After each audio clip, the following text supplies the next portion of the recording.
Done a Corby with Mirror Fighting here with Eddie Hearn in New York City.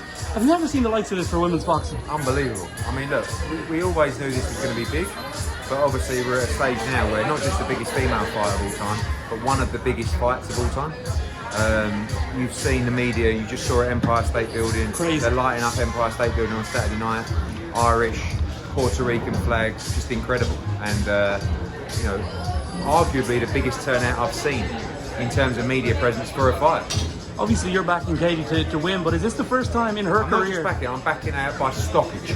Well, Katy Taylor will stop Amanda Serrano on Saturday night. it's a big bet. I was saying to someone the other day, she's the kind of fighter who fights to the level of her opponents. Yeah. So she hasn't looked great the last couple. She's going to look great against Amanda. I've never seen her look so motivated. I've never seen her look so spiteful in the gym. And I know that on paper, you know, she's not, you know, a huge puncher in women's boxing. I just believe it's going to be that kind of fight. I believe she's going to be fighting with spite. I believe she's going to be fighting with intensity, and I believe she wins this fight by knockout on Saturday. Is this the first time, though, in your time promoting her, that there's actual doubt, like, that she's going to win? Pursuit fight, you know. Pursuit 2, maybe. Pursuit 1. Well, I knew Pursuit 1 would be a tough fight. Yeah. But, you know, Pursuit 2, at the same time, you know, that was effectively a 50-50 at the time. And so is this. This is a 50-50 fight. Serrano is a fantastic power puncher, but I just think Katy's too good. And when she's as motivated as she is now, I just feel that she's going to be unbeatable on Saturday night. And this is the platform, this is the stage that she wants so badly, and she deserves so badly. And I think she's going to shine. She always shines on this kind of stage. Mental couple of weeks with this, and then Canelo right away. Amazing. I mean, when you talk about promoting at Madison Square Garden, and then you promote at T-Mobile in Las Vegas with a pound-for-pound #1, like it really is what dreams are made of. And I'm really proud of what we've done for women's boxing, but I'm so proud of Katy Taylor. She deserves this. She shows everyone anything's possible. And she's had a dream, she's had a passion, she's chased it, she's knocked the barriers down, you know, time and time again. And it all comes into fruition on Saturday night. Where were you Saturday night? What? Where were you on Saturday night? This Saturday? Yeah. I was watching the show, watching the fight. You weren't there, right? right? Yeah. No, I wasn't there. Well, why didn't you decide to take up the offer to go in there? I never really had an offer to go in there. Like, you know, I mean, I was never really called. You weren't invited? No, but look, I don't. At the end of the day, I wanted Dilian Whyte to win. I wasn't involved with the fight. I watched it. And you know, congratulations to Tyson Fury on a good victory. Did I hear Carl Froch saying there may have been 1 or 2 seats he could have sat in though? Yeah, someone said there wasn't 94. It was a great crowd. It was a great crowd, great showcase. You can't really say anything negative about the show because I'll get criticised, but I'll do it anyway. It's undercard. The main event weren't great, but it was a great knockout, so everyone leaves happy. You didn't love the Tetley fight, no? It's co-main event. Imagine if I would have done that. Oh my lord. I'd have been shot on sight. So anyway. Who would you have put in the co-main event if you had won the first You one? use those nights as a platform for your great talent. Would you have moved the Okoli card probably and put that as like the undercard or something like? Yeah, or we would have moved Conor Benn. Yeah. And we would have put Conor Benn as co-main event, something like that. You know, I mean, that's really what it's all about, those kind of nights. But look, they also paid a lot of money for the fight. They didn't have any money left to spend. I understand that, but you just feel, you saw the response. And actually, we've found in the past that people don't think that the quality of the undercard reflects on the pay-per-view numbers. It does. You know, maybe not to the bulk of it, but it does. And you know, but again, good victory. Will Tommy have helped it out at all? Do you think? In terms of pay-per-view price? Not really. I mean, I think if you're buying for Tyson Fury, you're probably buying for, you know, you're not going to bring in new subscribers for Tommy Fury, but I'm sure it'd be a good number. You saw from the crowd. So, but people do care about the undercard, and people do care about value for money. Have you spoken to Dilian since? Only via text. He doesn't sound. He sounds like he thinks there was some messing around going on. Listen, he was definitely pushed over, but he was also effectively knocked out. I mean, not knocked out because he got up, but he was. You see, he said he hit his head on the way down from the push.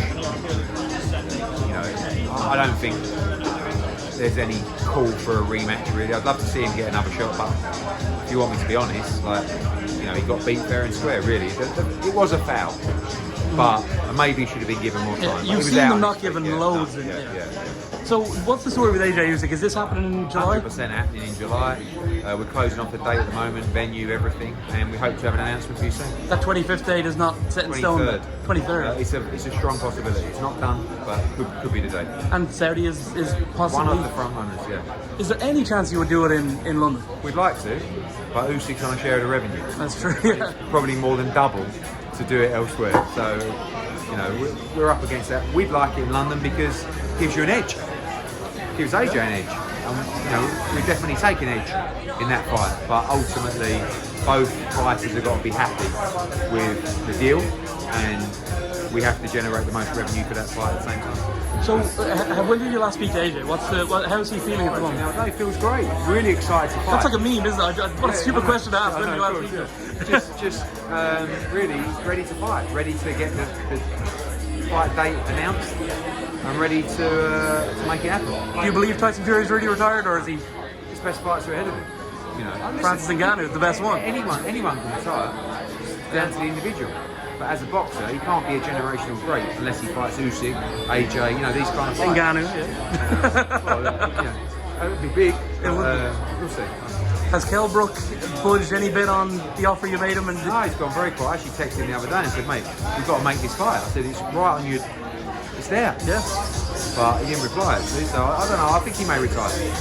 Yeah, it's a weird one. Like, so what are you gonna do with Conor next? Because like people will go crazy if you put him in with another person. I think he's a huge star.